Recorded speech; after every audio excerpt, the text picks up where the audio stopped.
କୁହାଯାଏ ଡାକ୍ତର ହେଉଛନ୍ତି ଭଗବାନଙ୍କ ଅନ୍ୟତମ ରୂପ। ଡାକ୍ତରଙ୍କୁ ନେଇ ପ୍ରତିଦିନ ସୋସିଆଲ ମିଡ଼ିଆରେ ଭାଇରାଲ ହେଉଛି ଅନେକ ଭିଡ଼ିଓ। ତେବେ କେତେବେଳେ ପ୍ରସୂତିଙ୍କୁ କାନ୍ଧରେ ବୋଇବା ତ ପୁଣି କେଉଁଠି ବଣ ପାହାଡ଼ ଘେରା ଦୁର୍ଗମ ଅଞ୍ଚଳରେ ରୋଗୀଙ୍କୁ ମୃତ୍ୟୁ ମୁଖରୁ ଫେରାଇ ଆଣୁଛନ୍ତି ଡାକ୍ତର। ଠିକ୍ ଏପରି କଳାହାଣ୍ଡି ଜିଲ୍ଲା କେସିଙ୍ଗା ବ୍ଲକ ଅଧୀନସ୍ଥ ଉତ୍କେଲା ପ୍ରାଥମିକ ସ୍ୱାସ୍ଥ୍ୟ କେନ୍ଦ୍ରର ଡାକ୍ତର ଗୁରୁ ଗୋବିନ୍ଦ ମଲ୍ଲିକ ଏହାର ଏକ ଜ୍ୱଳନ୍ତ ଉଦାହରଣ ପାଲଟିଛନ୍ତି।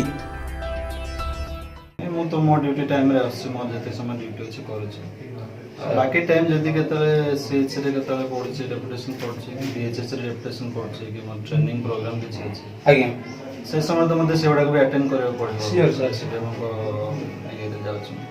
आज्ञा तो सही समय रे जदी न आसी पड़थि न आसी पड़थि किंतु बाकी टाइम जतले भी लीव नुए इन्फॉर्म करके जाय इन्फॉर्म करके आसे बाकी टाइम रे मो ड्यूटी कर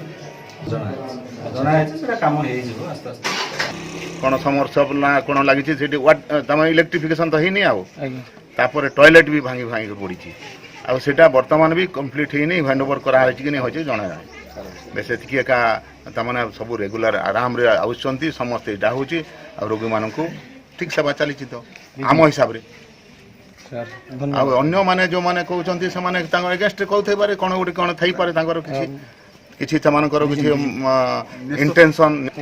जहाँ इसी दुर्नीति की असुविधा जहाँ होची करंतु। नूतन भाव प्रतिष्ठा होइथिबा ए स्वास्थ्य केन्द्र रे जणे एमबीबीएस डाक्तर, जणे आयुष डाक्तर, जणे फार्मासिस्ट, जणे महिला स्वास्थ्य कर्मी, जणे स्टाफ नर्स, जणे चतुर्थ श्रेणी कर्मचारी समेत जणे रात्र जोगवाली सहित 7 जन कर्मचारी अछंती। एही स्वास्थ्य केन्द्रटी गत 2010 मसीह कार्यकारी हेबा परे प्राय वर्षे हेबो उत्केला विकास मंचर सत चेष्टा फल एठी जणे डाक्तर नियुक्ति होइछंती, जहाँकि अंचल पई एक बरदानठु भी कम कहिले अत्युक्ति हेबो नाही। दिनकु प्राय 60 रु ऊर्ध्व रोगी को उपयुक्त चिकित्सा मिलुथबा बेले समस्त प्रकार जरूरीकालीन औषध मौजूद रहिथिबा सूचना मिलिछि। किंतु एपटे किछि असामाजिक व्यक्ति डाक्तरों को नियमित भावे रहु नथिबा अभियोग करुथबा बेले एहाकु घोर विरोध करिसंती खोद डाक्तर और उत्केला विकास मंचर किछि विशिष्ट व्यक्ति। अकोमोडेशन प्रॉब्लम होछि नाइ रेंट रे मिलुछि नाइ क्वार्टर 6 वर्ष लानी कंप्लीट हेलानी कि टेक ओवर एपर्यंत हे आपण ऊपर अधिकारी जणे सब जणा सरलानी तांकर कोन मत कोन होछि तांकर जे हैंड ओवर हे अच्छा बाबद रे कोनो असुविधा हो नै आ जेतेबेले डाक्तर रहू नाहंती तांकर कोठी डेपुटेशन हला किंबा ऊर्ध्व ऑफिसर तांको इनवाइट करले अटेंड करिया पई किंबा ट्रेनिंग तांको पड़िला से समय एठी रिप्लेसमेंट किछि दौ नाहंती सेटा गोटे दुख आम पई आज्ञा आ रिप्लेसमेंट न देले कोन असुविधा हो सेटा समस्त जानतंती ठीक नहीं सर तेणुक जेहेतु आम डाक्तर पाइचु डाक्तर को ये सब बेले मौजूद रोचंती से आउ से आमर गाँव कौन असुविधा होनी विशेष करके आम जो दिन ठू तदारक कलु किंतु किछि न्यस्त स्वार्थ गोष्ठी से माने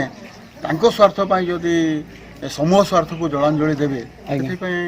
आम आ कौन करें सब चेष्टा करूँ जे समस्त मंगल हो सब अनुष्ठान मंगल हो उत्केला